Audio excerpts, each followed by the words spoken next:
Hello students, मैं Sidhu Singh Yadav all out series में आपका स्वागत करता हूं। एसएसवाई एकेडमी आपका एक अपना चैनल है जिसमें आप 10वीं कक्षा का वीवीआई क्वेश्चंस 2026 के एग्जाम के तैयारी के लिए करते हैं। तो उसमें आप वीवीआई क्वेश्चंस अभी ऑब्जेक्टिव पढ़ रहे हैं। 7वां चैप्टर है निर्देशांक ज्यामिति। आप इसको देखते रहे। चलते हैं हम प्रश्न की ओर। यहाँ देखिए लिखा है कि किसी बिंदु की एक्स अक्ष से दूरी क्या कहलाती है। अब देख लीजिए, निर्देशांक ज्यामिति जब पढ़ते हैं तो ग्राफ में पढ़ते हैं और ये एक्स अक्ष होता है, ये एक्स है, ये एक्स डैश है, ऊपर वाई है, नीचे वाई डैश है। तो इसमें जो है एक्स अक्ष से दूरी, एक्स अक्ष ये है, इससे अगर कोई भी दूर होगी बिंदु तो हम एक्स अक्ष से ऐसे खींचेंगे। तो जो खड़ा रेखा होता है वो कोटि कहलाता है। खड़ा रेखा जो होता है वो कोटि कहलाता है। तो हम बी ऑप्शन में टिक मारेंगे, बी वाले OMR में बी वाले गोला को कलर करेंगे। यहाँ पर एक बात को समझ लीजिए, आप कोटि और भुज क्या होता है। जैसे ये रेखा है, इस तरह से है, भुज मीन्स होता है हाथ, भुजा मीन्स हाथ होता है। तो इस तरह से जो रेखा बनता है, इसको हाथ की तरह जो रेखा बनता है ऐसे, उसको हम भुज कहेंगे। और उसी में जो खड़ा है, कोटि मतलब कटी मतलब कमर होता है, कटी कटी कमर होता है। तो कोटि जो होता है इस तरह से जो खड़ा रहता है, इसके कमर पर ऐसे भुजा की तरह, ये कमर पर मान लीजिए कमर है, कमर पर ऐसे ये खड़ा है, तो इसको हम कोटि कहेंगे। तो खड़ी रेखा को हम कोटि कहेंगे और भुजा वाली रेखा को भुज कहेंगे।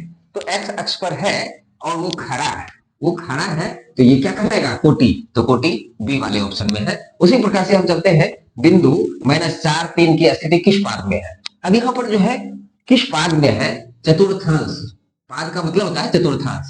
तो यहाँ सबसे पहले यहाँ से गिनना शुरू करते हैं। एक, ये दूसरा पाद है, ये तीसरा पाद है, ये चौथा पाद है। यानी पहला प्रथम चतुर्थांश, द्वितीय चतुर्थांश, तृतीय चतुर्थांश और चतुर्थ चतुर्थांश। तो यहाँ पर जो होता है ये इधर दाहिना तरफ भी प्लस और बाया ये वाई वाला भी प्लस होता है, एक्स भी प्लस वाई भी प्लस। और इसमें चलते हैं कि एक्स में यहाँ माइनस है, पहला वाला एक्स होता है, दूसरा वाला वाई होता है, वाई वाला प्लस है। ठीक है, यहाँ एक्स वाला इधर जो होता है माइनस होता है और इधर वाई वाला भी माइनस होता है। यहाँ जो है एक्स वाला जो है प्लस होता है और वाई वाला माइनस होता है। अब देखिए इसमें क्या लिखा है, इसमें लिखा है कि माइनस तब प्लस, माइनस तब प्लस कहाँ है, इसमें है, यानी द्वितीय पाद में है। द्वितीय पाद कहाँ पर लिखा हुआ है, क्या लिखा है, द्वितीय पाद बी वाले ऑप्शन में फिर से हम ब्लैक कर देंगे। चलते हैं अगले प्रश्न में। अगला प्रश्न में लिखा है, कार्तीय तल में स्थित किसी बिंदु -4 10 के भुज का मान क्या है। अब देख लीजिए इसमें भुज क्या होता है, ऐसे। तो एक्स अक्ष, ये जो पहले है ये एक्स वाले अक्ष को हम भुज कहते हैं। एक्स वाले को क्या कहते हैं, भुज। और वाई वाले को हम कोटि कहते हैं। क्या कहते हैं, कोटि कहते हैं। एक्स वाले मान को भुज कहते हैं और वाई वाले मान को कोटि कहते हैं। ठीक है, एक्स वाले को भुज कहते हैं, सॉरी तुमको लगता कोटि बोला गया। एक्स वाले मान को भुज कहते हैं, वाई वाले मान को कोटि कहते हैं। तो यहाँ पर कह रहा है कि कार्तीय तल में किसी बिंदु इतना के भुज का मान क्या है। तो भुज के मान क्या है, -4। यहाँ बी वाले ऑप्शन में फिर से हम ब्लैक कर देंगे, बी वाले गोले को घेर देंगे। चलिए क्लियर हो गया। अब है कार्तीय तल में स्थित किसी बिंदु 6 4 कि कोटि का मान क्या होता है। अब यहाँ देखिए एक्स वाले अक्ष को हम भुज कहते हैं, वाई वाले को कोटि। यह कोटि क्या है आप ही बताइए, कोटि है 4। तो 4 में हम फिर से बी वाले ऑप्शन में टिक मार देंगे, यानी बी वाले गोले को घेर देंगे। चलते हैं अगला प्रश्न। अगला प्रश्न है कि बिंदु 6 -5 का एक्स नियामक क्या होगा। एक्स नियामक, एक्स का नियामक क्या है, तो ये एक्स है, ये वाई है। यहाँ जो पहले रहता है वो एक्स होता है, बाद में जो होता है वो वाई होता है। तो एक्स का नियामक क्या है, 6। तो हम ए वाले ऑप्शन में 6 है, इसको इसके OMR शीट में जो है हम ए वाले ऑप्शन को घेर देंगे। फिर y का समीकरण है, y अक्ष का समीकरण है। y अक्ष का जैसे ही समीकरण कहेगा तो हम लिखेंगे x बराबर 0। y बराबर तभी आएगा, x बराबर जब 0 होगा। जैसे x बराबर 0 होगा तो x यहाँ आएगा। और y बराबर कुछ भी हो सकता है। मान लीजिए x बराबर 0 है, y बराबर जो है 4 है।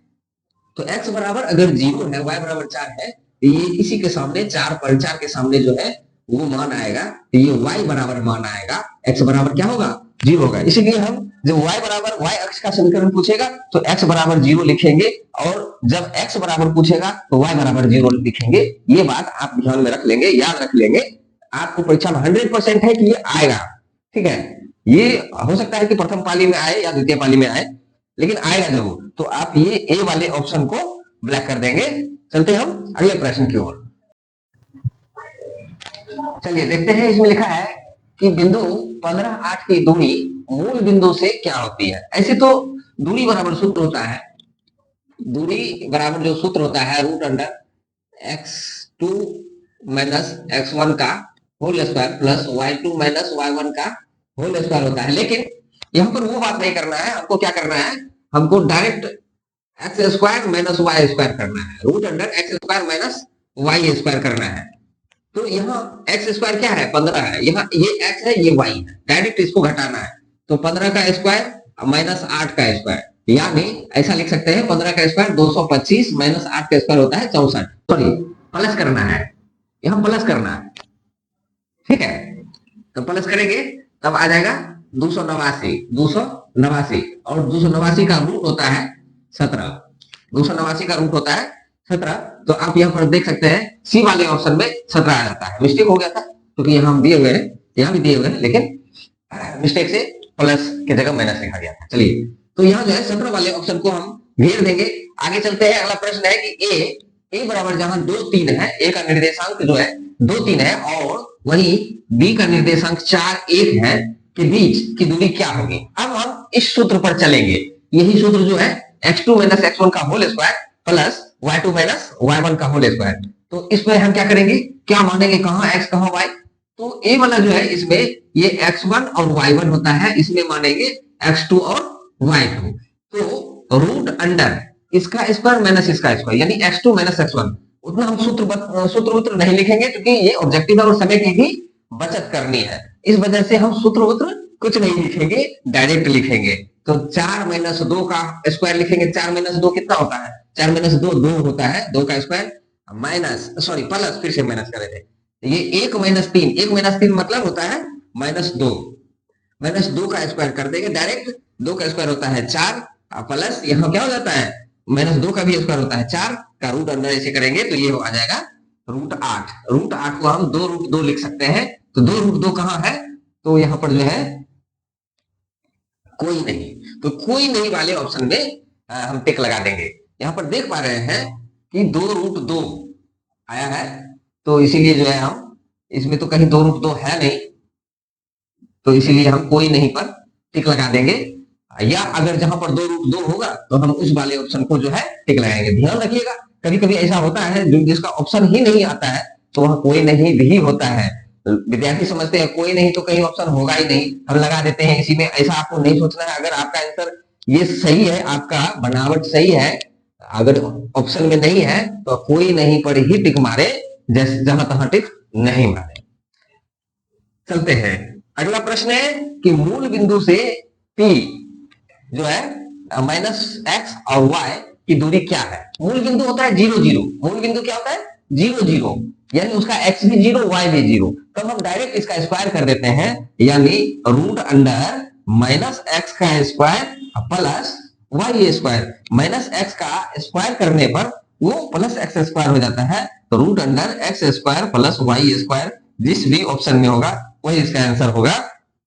यहाँ प्लस वाला जो है सी वाले ऑप्शन में है, आप सी वाले गोले को घेर सकते हैं। चलते हैं हम अगले प्रश्न की ओर। चलिए देखते हैं, इसमें लिखा है कि बिंदु ए बी और ए माइनस बी के बीच की दूरी डैश होगी। तो यहाँ पर जो है x1 की जगह पर a है, y1 की जगह पर b, x2 की जगह पर माइनस a है, y2 की जगह पर माइनस b है।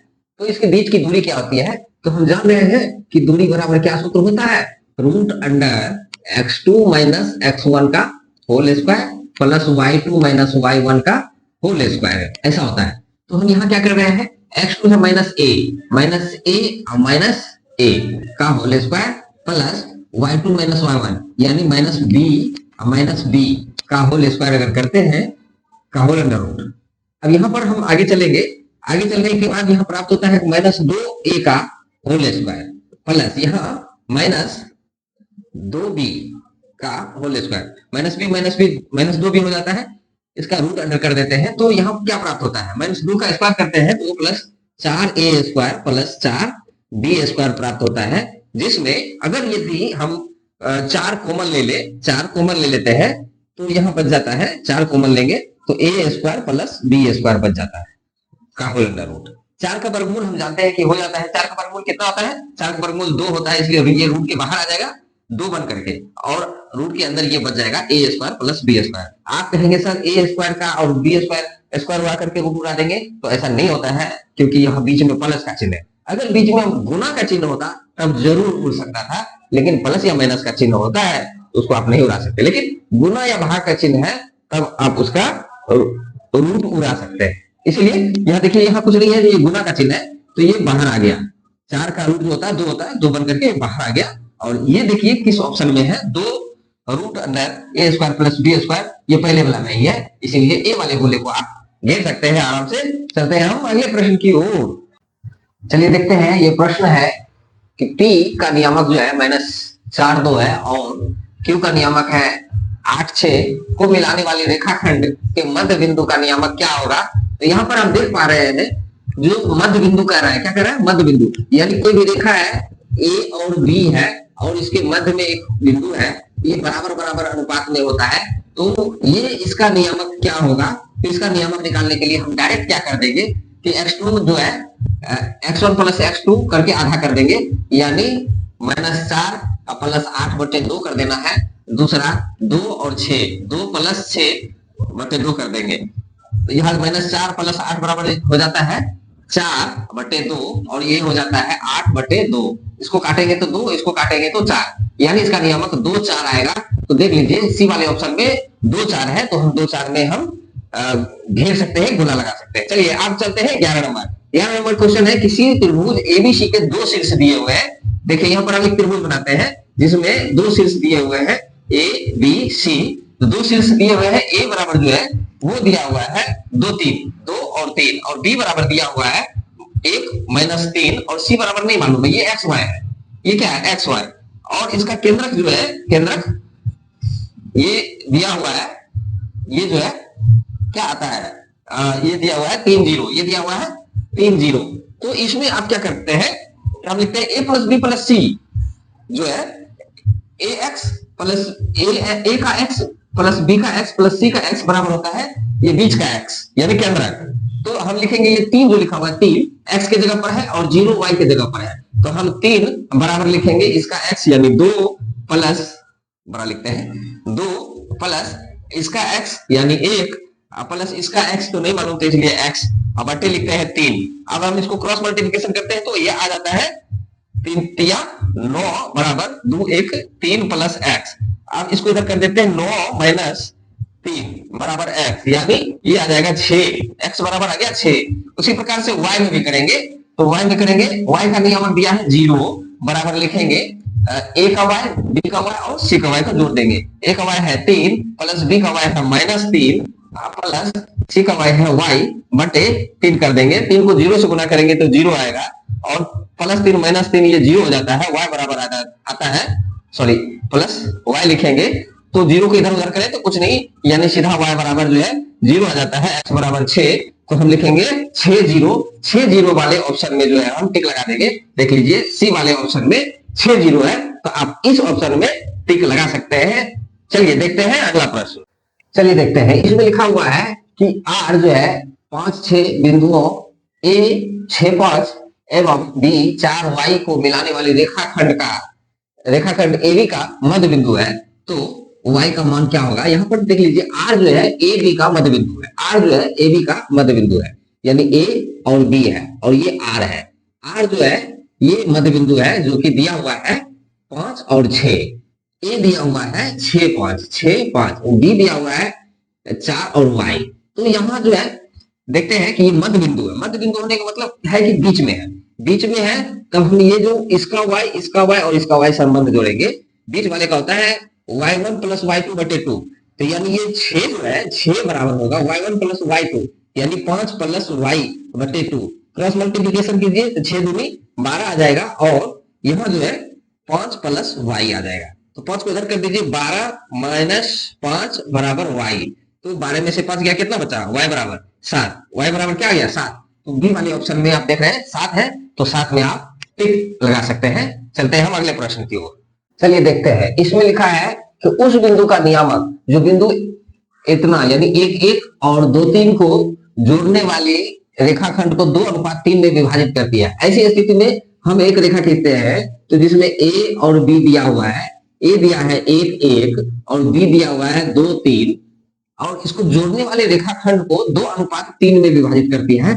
यानी अगर ये 2 सेंटीमीटर है तो ये 3 सेंटीमीटर है, यानी ये 2 इकाई है तो ये 3 इकाई है, ऐसे विभाजित करती है। तो इस बिंदु का मान क्या होगा, इसको हम P मान लेते हैं। इसका मान क्या होगा, कुछ नहीं है तो x और y मानते हैं। तब यहां पर जब हम ऐसा करेंगे तो यहाँ ये x1 जो है, x1 हो गया 1 और y1 हो गया 1। वही x2 इसको मानेंगे, x2 बराबर 2, y2 बराबर 3। और वही चलते हैं, ये 2 3 जो है ये m1 और m2 होता है। m1 जो है 2 हो गया और m2 हो गया 3।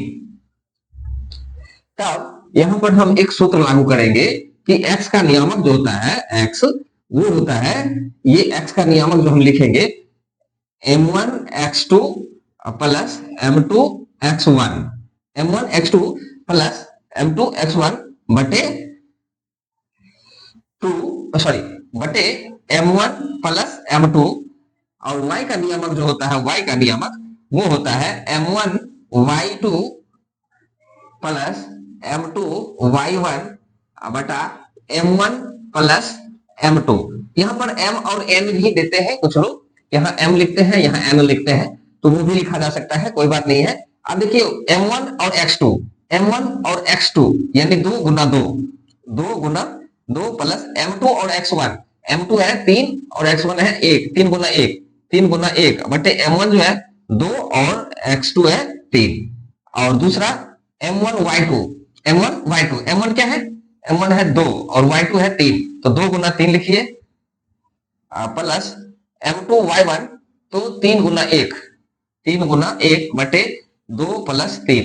यहाँ जो है आप अब इसको हल कीजिए, 2 दूनी 4 प्लस 3 बटे 3 दू 5, यहाँ जो है 2 तिया 6 प्लस 3 बटे 5, ऐसा है।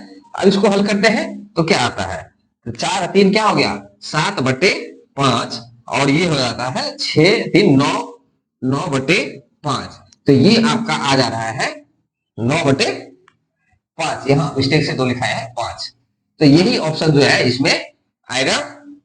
तो ए वाले ऑप्शन को आप घेर सकते हैं, देख पा रहे हैं वही आंसर यहाँ पर आ गया है। चलते हैं हम अगले प्रश्न की ओर।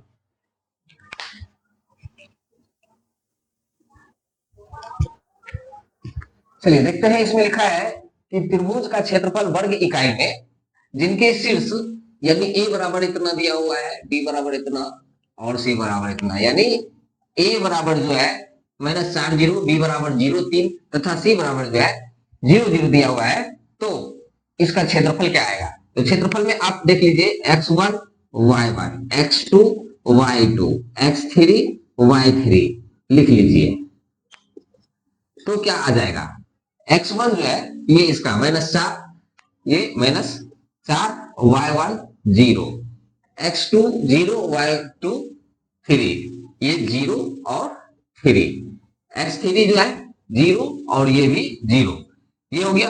अब इसमें एक सूत्र आता है त्रिभुज का क्षेत्रफल, त्रिभुज का क्षेत्रफल बराबर सूत्र होता है कि हाफ इंटू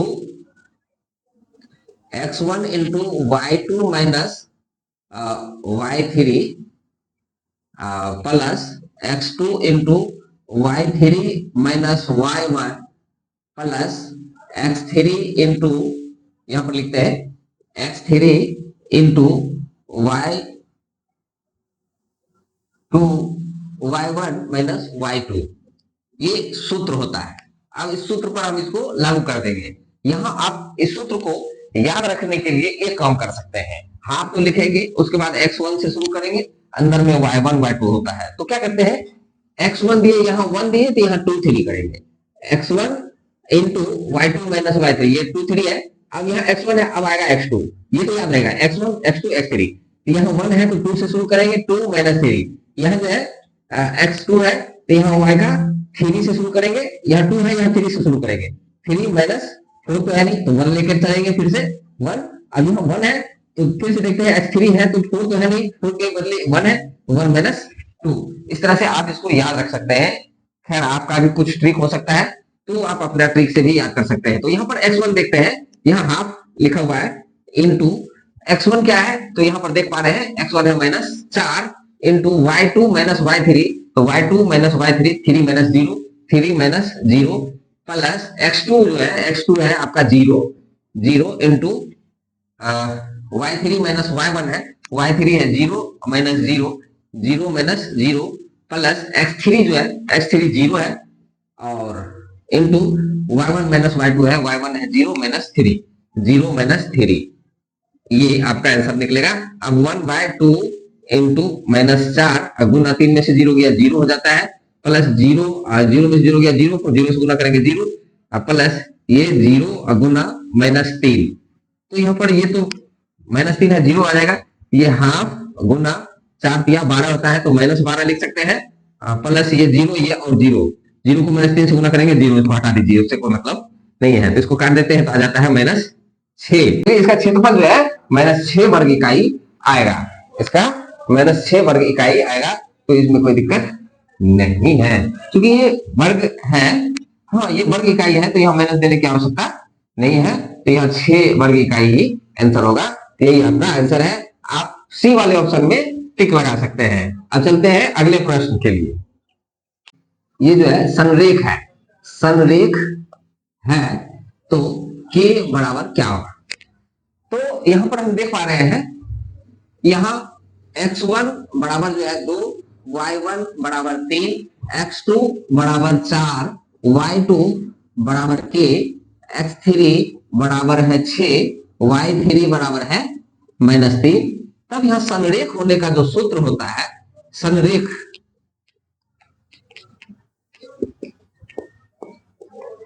संरेख होने का सूत्र होता है, यहाँ हाफ नहीं रहता है, वही जो त्रिभुज के सूत्र में है वही सूत्र होता है। तो यहाँ लिखते हैं x1 into y2 minus y1 into sorry plus x2 into y3 minus y1 sorry y2 minus y3, यहाँ y3 minus y1 plus x3 into y1 minus y2, ये सूत्र होता है और इसके बराबर में हम लिखते हैं 0, तब जहां पर हमको k का मान आराम से निकल सकता है। आप देख सकते हैं यहां लिखा हुआ है x1 यहाँ क्या है, x1 है 2 इंटू y2 माइनस y3, तो y2 है k minus -3, k minus -3 plus x2 है 4 into y3 minus y1, y3 जो है -3 माइनस 3 प्लस x3 है 6 इंटू यहां लिखा है माइनस y2 3 माइनस k इतना बराबर हम लिखेंगे 0, इसको हल करेंगे तो क्या आएगा, तो ये आएगा 2, ये आ जाएगा माइनस माइनस प्लस इंटू के, इसको हम डायरेक्ट हल कर सकते हैं 2k प्लस 3, यहाँ प्लस है,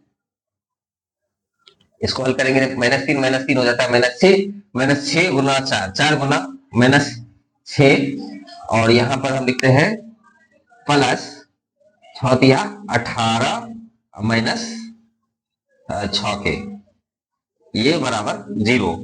अब यहाँ पर हम देख लेते हैं कि इसको हम डायरेक्ट लिख सकते हैं 6 चौके 24 अगर लिख देते हैं -6 माइनस 24, तो क्या आता है, यहाँ पर 2k और यहाँ -6k, 6 2 8 नहीं ये माइनस है ये प्लस है, तो -4k यहाँ 3 यहाँ 18 3 21 माइनस 24, तो बच जाता है -3 बराबर 0। अब इसको उधर करते हैं तो -4k बराबर इधर आता है 3, या k बराबर जो है 3 बटे -4 आ जाता है, जो कि ऑप्शन में नहीं है, कहीं मिस्टेक तो नहीं है, यहाँ 6 या 18 ठीक है, और यहाँ +6 है, +6 4 बटे 3 आ जाता है, 2k है ये 4 है, 18 3 21 और कोई अंक तो नहीं छूट गया, 2k तो 6, यहाँ मिस्टेक है, यहाँ 6 आएगा, 2 तिहाई 6 होता है, तो यहाँ 18 और 6 हो गया 24। क्या हो गया? 24। हाँ, या 18 6 24, 24 माइनस 24, तब यहाँ बच जाता है 0, यहाँ प्लस 0 बच जाता है। तब यहाँ पर क्या करेंगे, माइनस 4 के बराबर 0 को उधर करेंगे, 0 हो जाएगा, या के बराबर 0 बटे -4 हो जाता है, तो यहाँ पर आ जाता है 0। ये स्लिप ऑफ पेन जो गलती से मैंने 2 तिहाई 6 नहीं करके 3 ही लिख दिया था, इसलिए ऐसा हुआ। तो आप यहाँ देख पा रहे हैं के बराबर 0 निकल के आता है, 0 जहां में ये डी वाले ऑप्शन में 0 आता है, तो आप 0 में टिक लगा सकते हैं। तो छात्रगण, आप देख पा रहे हैं कि इस तरह से हम जितने भी इस चैप्टर में वीवीआई क्वेश्चंस थे सभी को मैंने बतला दिया है, और 100% गारंटी है कि इसमें से एक भी क्वेश्चन नहीं छूटेगा, यानी जो भी आएगा इसमें है निर्देशांक ज्यामिति से, भले अंक बदला रहे लेकिन नियम यही रहेगा। यदि आप मेरे इस वीडियो को देख पा रहे हैं, पूरा देख पा रहे हैं, तो निश्चित रूप से आपका एक भी प्रश्न छूटने वाला नहीं है परीक्षा में, और नंबर जो है अधिक से अधिक आने वाला है। तो आपसे मैं विनती करना चाहूंगा कि आप मेरे चैनल को यदि सब्सक्राइब नहीं किए हैं, पहली बार देख रहे हैं, आप मेरे चैनल को जरूर सब्सक्राइब कर लीजिए, ताकि अगला वीडियो भी आप तक जल्दी से जल्दी पहुंचे, सबसे पहले पहुंचे। और आप मेरे वीडियो को शेयर करते रहें, कमेंट करते रहें, ताकि मेरे चैनल को थोड़ा सा प्रोत्साहन मिले। आपके प्रोत्साहन से जो है कुछ घटने वाला नहीं है आपका, लेकिन मेरा बढ़ने वाला जरूर है। तो एक भला काम आप भी कर सकते हैं, लाइक कीजिए, कमेंट कीजिए, शेयर कीजिए। धन्यवाद, मिलते हैं अगले वीडियो।